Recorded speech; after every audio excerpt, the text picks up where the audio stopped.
하나님의 말씀은 출애굽기 13장 20절 21절 말씀입니다.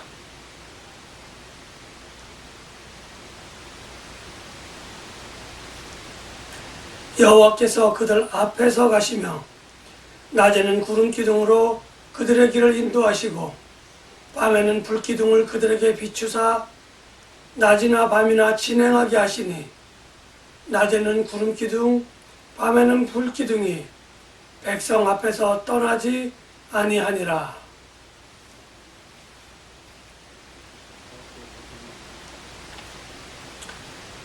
오늘은 예수 그리스도의 탄생을 기리는 성탄주일입니다. 성탄절의 의미를 여러 가지로 이야기할 수 있겠지만 저는 오늘 함께 하시는 하나님이다 이렇게 정의를 내리고 싶습니다. 오늘 본문으로 읽은 출애굽기 13장 말씀은 그 앞절과 뒷절에 관해서, 그러니까 본문의 앞부분과 뒷부분에 관해서 이야기를 먼저 드리고 그리고 본문의 이야기들을 풀어가도록 하겠습니다. 출애굽한 이스라엘 백성들이 홍해 바닷가 앞에 이제 강을 앞에 두고 홍해를 앞에 두고 진을 치고 있을 때입니다.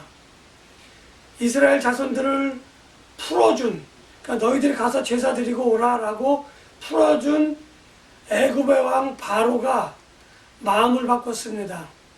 저들이 없으니까, 다시 말하면 이스라엘 자손들이 없어지니까 농사 짓는 사람도 없을 거고 시중 드는 사람들도 없었을 거고 여러 가지로 불편한 점들이 생겨서 다시 그들을 잡으러 가야 되겠다라는 생각하에 기마대를 데리고 또 많은 군병들과 함께 이스라엘 자손들을 잡으러 출발을 하였습니다. 홍해 바닷가에 진을 치고 있던 이스라엘 백성들은 들려오는 말발굽 소리와 병사들의 함성 소리에 불안한 마음을 갖게 되어졌고 그리고 가만히 자기들 뒤를 살펴보니 애굽의 군대들이 바짝 추격하고 있었습니다. 그러자 불평불만을 하기 시작합니다. 우리가 애굽에서 있었으면 그냥 잘 먹고 잘 살다가 그냥 잘 죽었을 텐데 네가 우리를 여기까지 끌고 나와서 이 광야에서 우리를 죽게 하였구나 라고 모세에게 한탄을 합니다. 또 불평을 토로합니다. 불만을 토로합니다. 또 이에 모세는 하나님께 이러한 전후 사정을 이야기를 하자 하나님께서 이야기를 합니다. 너희는 가만히 있으라. 가만히 있어서 내가 너희를 구원하는 그 구원을 너희들은 보게 될 것이다 이렇게 이야기를 해 주십니다. 이제 하나님께서는 동풍을 불어서 홍해를 가르시고 이스라엘 자손들이 무사히 건너게 하신 후 이스라엘 자손들을 잡기 위해서 그렇게 쫓아오는 애국 군대를 다시 갈랐던 홍해물을 합치게 함으로 인하여 수장을 시켜버림으로 이스라엘 자손들을 구원을 해 주십니다. 여기서 구원을 갖는 두 가지 이스라엘 자손들의 자세 가운데에서 살펴볼 것이 첫 번째로 하나님이 말씀하셨다는 거죠. 너희는 가만히 있어라 라고 하는 겁니다. 하나님께서 가만히 있으라 라고 하는 것, 다시 말하면 이스라엘 자손들에게 너희는 싸움을 할 필요도 없고 너희들은 군사들을 어떻게 모아서 너희들이 싸움을 할 이유가 없으니까 필요가 없으니까 너희들은 내가 어떻게 하는지 그것을 가만히 지켜보라라고 하는 그러한 말씀입니다.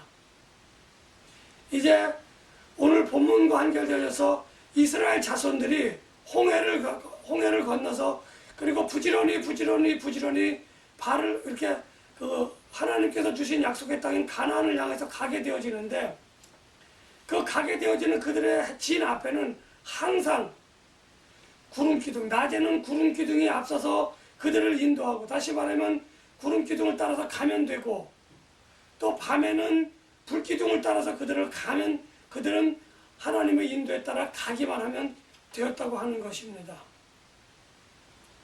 이렇게 이스라엘을 구원하신 이스라엘 자손들을 구원하신 것이 눈에 보이는 그러한 구원이었던 것입니다. 그런데 하나님께서는 이스라엘 자손들을 구원하신 이후에 그것으로 끝나는 것이 아니라 이제 독생자 예수 그리스도를 우리들에게 보내주셔서 이스라엘 자손들 뿐만 아니라 하나님의 자녀들을 구원하시기 위한 그런 섭리를 가지고 계셨고 그것에 대한 예표로 홍해를 건너는 그러한 모습을 이제 하나님께서는 보여주셨다고 하는 겁니다. 구원의 실체에 관해서, 예수 그리스도에 관해서 여러 가지 이야기들이 많이 있지만, 특별히 히브리서 11장의 말씀과 예수 그리스도의 탄생을 비교해 본다고 한다면, 또 예수 그리스도의 탄생과 히브리서 11장이 어떤 관계에 있는지 살펴보도록 하겠습니다. 예수님의 탄생에 관해서는 구약 전면에 관해서 하나님께서 누누이 선지자들을 통해서 말씀을 하고 계십니다. 너희의 구원자가 나타날 것이다. 너희의 구원자가 나타날 것이다. 너희의 구원자가 나타날 것이다. 그렇게 이야기를 쭉 하셨고, 그리고 이제 신약 시대에 이르러 하나님께서 성육신 하심으로, 예수 그리스도로 성육신 하심으로 인하여 하나님께서 우리를 위한 구세주가 탄생할 것이다. 탄생할 것이다. 탄생할 것이다. 그렇게 여러 차례 말씀하셨던 그 말씀이 이루어졌던 것입니다. 히브리서 11장 1절의 말씀을 가만히 보면, 믿음은 바라는 것들의 실상이요 보지 못하는 것들의 증거다, 이렇게 하나님은 말씀하셨습니다. 수많은 믿음의 선진들이, 구약시대에 있는 수많은 믿음의 선진들이 메시아를 보기를 원했다는 거죠. 그러나 그들은 결국 메시아가 탄생할 것이다, 메시아가 나타날 것이다 라고 하는 그 이야기를 하나님으로부터 듣고 또 들었지만, 그들은 결국 메시아를 보지 못하고 그들은 삶을 마감했습니다. 그래서 믿음은 보지 못하는 것들의 실상이다, 이렇게 이야기하고 있는 겁니다. 그리고 실상이 마침내 나타났는데, 그 실상이 나타난 것을 또한 히브리서 11장에서 이야기를 합니다. 보지 못하는 증거들이 이제 나타났으니까 너희들은 그 믿음을 가져야 한다라고 하는 것을 이야기해주고 있는 겁니다. 그런 이후에 예수 그리스도가 탄생하고 이제 33년 동안 신약 시대가 이루어져 가고, 그렇게 이루어지다가 예수 그리스도께서 죽으시고, 예수 그리스도께서 3일 만에 부활하셨고, 그리고 예수 그리스도께서 승천하시는 그러한 장면을 통해서 하나님은 우리에게 또 말씀을 해주십니다. 예수 그리스도께서 내가 너희를 위하여 또 다른 보혜사를 아버지께 청하여 너희들에게 보혜사가 나타날 것이다, 이렇게 예수님께서 말씀을 해주셨습니다. 그리고 마침내 예수님께서 승천하시고 50일이 되는 해, 오순절이 되는 그 날에 성령 하나님께서 여러분들 마음속에, 저의 마음속에, 많은 제자들 마음속에 그렇게 불꽃의 모양으로 나타나셔서 임하시게 된다고 하는 것을 우리는 잘 알고 있습니다. 구약의 선진들은 신약시대 사람들에 비하면 메시아를 보기를 원하였지만 그들은 결코 볼 수 없었습니다. 신약의 사람들은 수년 전부터, 수십 년 전부터, 수백 년 전부터 하나님이 누누이 말씀하셨던 그 메시아를 눈으로 볼 수 있는 그러한 영광을 누린 참으로 행복한 사람들이었습니다. 그러나 예수님께서 33년간의 공생애를 마치고 죽으시고 부활하시고 승천하셔서 신약시대의 사람들 가운데에는 어떤 이는 예수님을 본 사람이 있고 어떤 이는 예수님을 보지 못한 사람들이 있습니다. 그 후에 믿음을 가진 많은 사람들은 듣지도 못하고 보지도 못하는 불행한 상황에 처할 수밖에 없었지만, 하나님께서 오순절이 되는 그날에 성령 하나님을 우리에게 보내주셔서 성령 하나님이 나의 마음속에 그렇게 계심으로 인해서 이제 보지도 못하고 듣지도 못하였지만 늘 나와 함께 하시는 내 안에 계시는 하나님으로 말미암아 신약시대 이후의 사람들은 신약시대의 사람들보다, 다시 말하면 예수님의 말씀을 보고 예수님의 말씀을 들은 사람들보다 더 행복하다는 거죠. 예수님은 잠시 있다 떠나셨지만 성령 하나님은 늘 우리와 함께 계시기 때문에 지금의 우리들은 예수님을 보지도 못했고 그의 말씀을 듣지도 못하였지만 신약시대의 사람들보다는 더 행복한 사람들이라는 겁니다. 이제 다시 구약시대로 돌아가면 광야 생활을 하는 그러한 사람들을 하나님께서 인도하시는 방법은 불기둥과 구름기둥으로 그렇게 어느 곳으로 가야 할지 얼마만큼 더 가야 할지 계속적으로 하나님께서는 인도하셨던 것입니다. 어떤 때에는 낮에 밤낮 없이 걷기도 하였고 어떤 때에는 낮에만 걷기도 하였고 어떤 때에는 밤에만 걷기도 하였을 것입니다. 그래서 하나님께서는 낮이나 밤이나 불기둥과 구름기둥으로 이스라엘 자손들과 늘 함께 있었고 이스라엘 자손들을 늘 인도하였던 것이지요. 그러나 사실 하나님이 이스라엘 자손들과 늘 함께 계셨다고 하는 그것은 반드시 출애굽한 이후에라고 그때부터라고 우리가 생각한다고 한다면 잘못된 생각입니다. 하나님께서는 온 우주를 만드시고 특별히 에덴 동산이라고 하는 곳을 만드셔서 그곳에서 아담과 하와를 거하게 하시고 아담과 하와가 어떻게 하나님의 뜻에 따라 하나님이 창조하신 우주를 잘 다스리고 있는가 늘 보고 계셨다는 겁니다. 그리고 그곳에서 아담과 하와와 더불어 함께 이야기하며 그렇게 계셨다고 하는 거죠. 그때부터 사람들과 함께 계셨던 하나님은 오늘날까지도 함께 계시고 예수 그리스도께서 재림하셔서 심판하시는 그날까지 여전히 변함없이 함께 계신다라고 하는 사실을 우리는 기억하며 그것을 믿어야만 할 것입니다. 하나님께서 아브라함에게, 야곱에게, 이삭에게, 또 이스라엘 자손들에게 그들이 힘들고 어려운 가운데 처할 때마다 이렇게 해라, 저렇게 하라, 늘 문제 해결하시는 방법을 주셨고 그렇게 말씀해 주셨다는 겁니다. 우리가 잘 알고 있지만 광야 40년 기간 동안 목마르다 할 때에 물을 주셨고 배고프다 할 때에 만나를 주셨고 먹고 싶다 할 때에 고기를 먹고 싶다 할 때에 메추라기를 주셨다는 것을 우리는 기억하고 있습니다. 마찬가지로 예수님께서도 많은 무리들이 자기를 쫓으며 복음을 듣고자 할 때에 하나님의 말씀을 듣기를 원하였을 때 그 어렵고 어려운 하나님의 말씀을 그 사람들이 잘 알아들을 수 있도록 상황에 맞게 비유를 통해서 그렇게 일일이 하나씩 설명해 주셨다는 겁니다. 광야에서 이스라엘 백성들을 이끌 때에 그들에게 교훈하시고 훈계 하실 때에 하나님이 때로는 진노하기도 하셨지만 진노하시는 것으로 끝나고 진멸하시지 아니하시고 진노하시는 중에도 우리를 불쌍히 여겨주셔서 우리의 기도에 하나님께서는 그 마음을 돌리시고 우리에게 은혜를 주셨다고 하는 겁니다. 그것을 우리는 잘 기억해야 합니다. 마찬가지로 이스라엘 백성들이 하나님의 말씀을 듣고자 했을 때에 예수 그리스도께서 그들에게 말씀을 풀어서 주셨다고 하는 것을 우리는 기억해야만 합니다.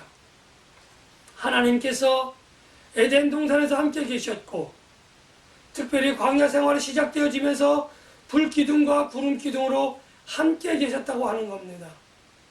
그렇게 불기둥과 구름기둥으로 함께 계시고 늘 그들과 성막에서 회막에서 함께 하셨던 하나님이 이제 성자 하나님께서 예수 그리스도로 탄생하셔서 임마누엘의 하나님이 되셨다고 하는 겁니다. 불기둥과 구름기둥으로 함께 계셨던 하나님을 우리는 쉐키나 이렇게 이야기합니다.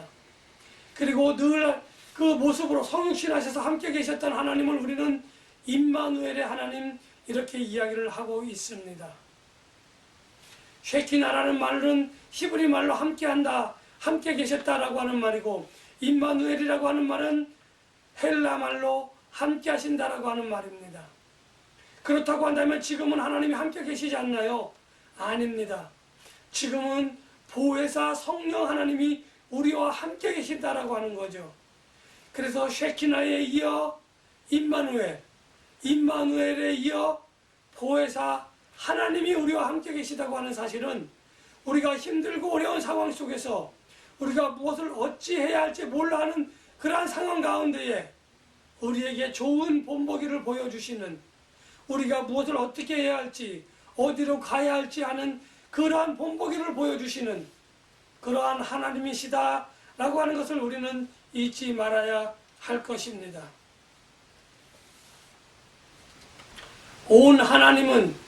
우리의 하나님은 온 우주에 계십니다. 그것을 우리가 신학적인 말로 임재하시는 하나님, 이렇게 이야기를 합니다. 그리고 임재하시는 하나님이 특별히 하나님께서 구원을 받을 만한 자들과 함께 계신데, 그 임재하시는 하나님이 저의 마음에, 여러분의 마음에 함께 계시다라고 이야기할 때 우리는 내주하시는 하나님 또는 내재하시는 하나님, 이렇게 이야기를 합니다. 성령님께서는 모든 사람들에게 마음의 문을 두드리고 계신데, 하나님께서는 구원을 받을 만한 그 자에게 그 마음을 두드리시는 성령님으로 말미암아 복음을 믿을 수 있도록 하는 마음을 주셨고, 보혜사 하나님이 나와 함께 계신다라고 하는 그 마음을 주셔서 우리가 힘들고 어려울 때에 우리를 대신해서 중보해 주시는 성령 하나님께 우리가 기도할 수 있었던 것입니다. 성령 하나님께서 우리에게 말씀해 주시고 우리를 인도해 주고 계시는데, 우리는 성령 하나님의 그 말씀하시는 바, 그 인도해 주심에 우리가 따르지 못한다고 한다면 우리는 잘못된 신앙을 가지고 있다고 하는 것을 말씀을 드리고 싶습니다.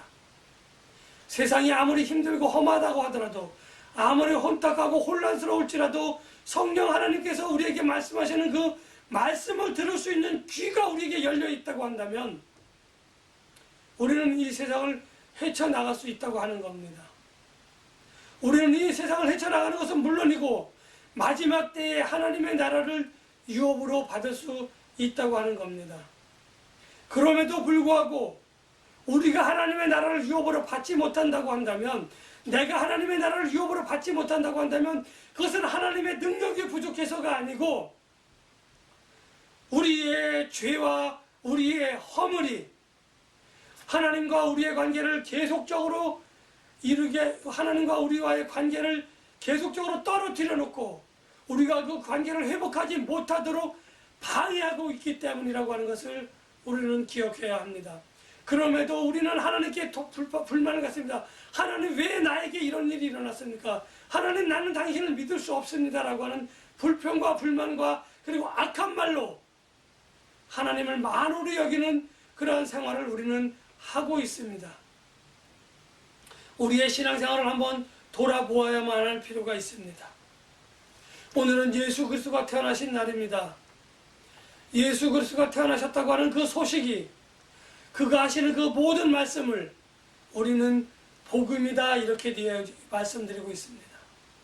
복음이라고 하는 것은 우리가 구원의 발걸음의 첫 발걸음을 띄므로 인하여 완성되어지는 것이 아니고, 복음은 우리에게 믿음을 주고 사랑을 주고 소망을 줬는데, 그 소망이라고 하는 것이 하나님의 나라를 유업으로 받는 그러한 그 소망을 우리가 가져야 하는데, 엉뚱한 것에 소망을 갖는다고 한다면 우리는 복음을 온전하게 완성하지 못한다고 하는 겁니다.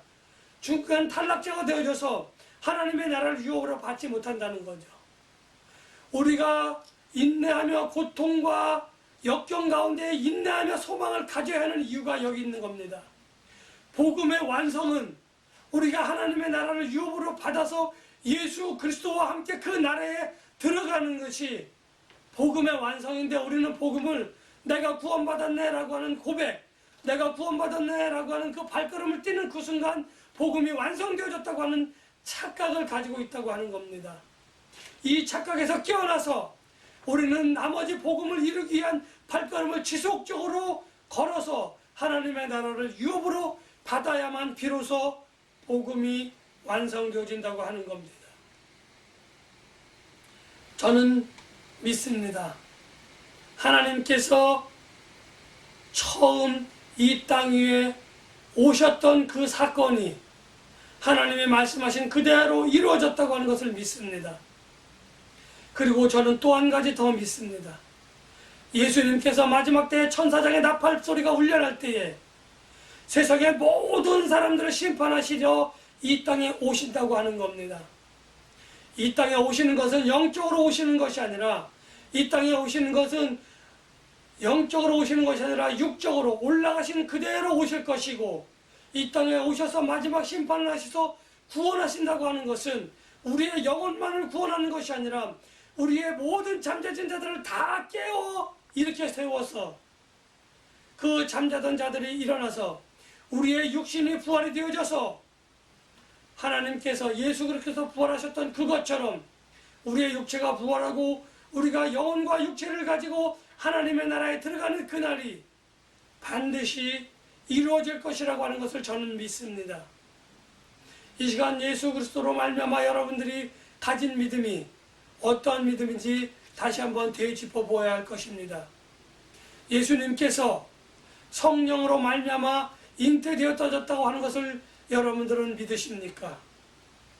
예수 그리스도의 죽음이 온 우주를 하나님이 처음 만드신 그대로 회복하시기 위한, 다시 말하면 온 우주를 구원하시기 위한 죽음이었다고 하는 것을 여러분들은 믿으십니까?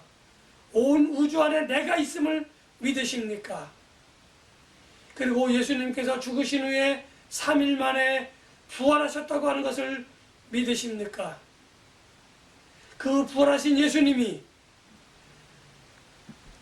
육신의 모습을 입은 그대로 승천하셨다고 하는 것을 여러분들은 믿으십니까?